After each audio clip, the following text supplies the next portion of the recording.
তখন ভাই এটা একটু ওজন দেন তো। এইগুলো পছন্দ হয়েছে ভাই? হ্যাঁ ভাই। এই তিনটা আর ঠিক আছে ভাই, দেন ভাই। ভাই দাম আসে 552 টাকা ভাই। কত ধরলেন ভাই? 680 করে ভাই। তুলে দিলাম। হ্যাঁ ঠিক আছে ভাই। আচ্ছা ভাই, ঠিক আছে ভাই। তপন কি করতে আছো? ভাই এই যে পাতিলগুলো মাপ দিই, কাস্টমার আসছে তো। ভাই এই যে ভাই পাতিলগুলো নিল তো, মাপ দিয়ে দিলাম আর কি। ও, মাপ তো সঠিক হয় নাই। কেন ভাই, মিটার তো নতুন, আরএফএল মিটার, মাপ তো সঠিক করে দিলাম। না, এখানে তো যে 550 টাকা আছে, তা ফ্যান চলা অবস্থায় যদি তুমি মাপ দাও তাহলে তো মিটারে বেশি টাকা উঠবো। কারণ বলেন ভাই, ওটা তো আমি জানি না।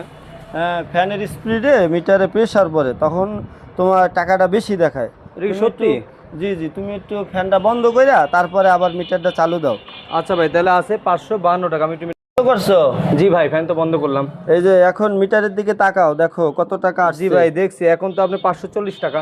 হ্যাঁ, তাহলে দেখো ফ্যান চলার কারণে কত টাকা ডিস্টেন্স হয়েছে। আপনার 12 টাকা ডিসকাউন্ট হলো। হ্যাঁ, 12 টাকা দেখো বাড়তি ছিল তখন, আর জি ফ্যান ভাই। বন্ধ করছো, এখন দেখো 12 টাকা কমে 540 টাকা আসছে। জি ভাই।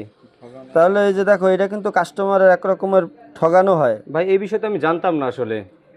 সবসময় মাপ যখন দেবা, ফ্যান বন্ধ করে তারপর মাপ দেবা, তাহলে একুরেট হইব মাপ। জি ভাই, এখন থেকে যখনই দিব অবশ্যই চেষ্টা করবো ফ্যানটা অফ করে মাপ দেওয়ার। ঠিক আছে। দর্শক, যদি আমাদের ভিডিওগুলো ভালো লাগে তাহলে অবশ্যই আপনারা লাইক করবেন, আর অবশ্যই কমেন্ট করবেন। অবশ্যই শেয়ার করবেন। ধন্যবাদ, টাটা।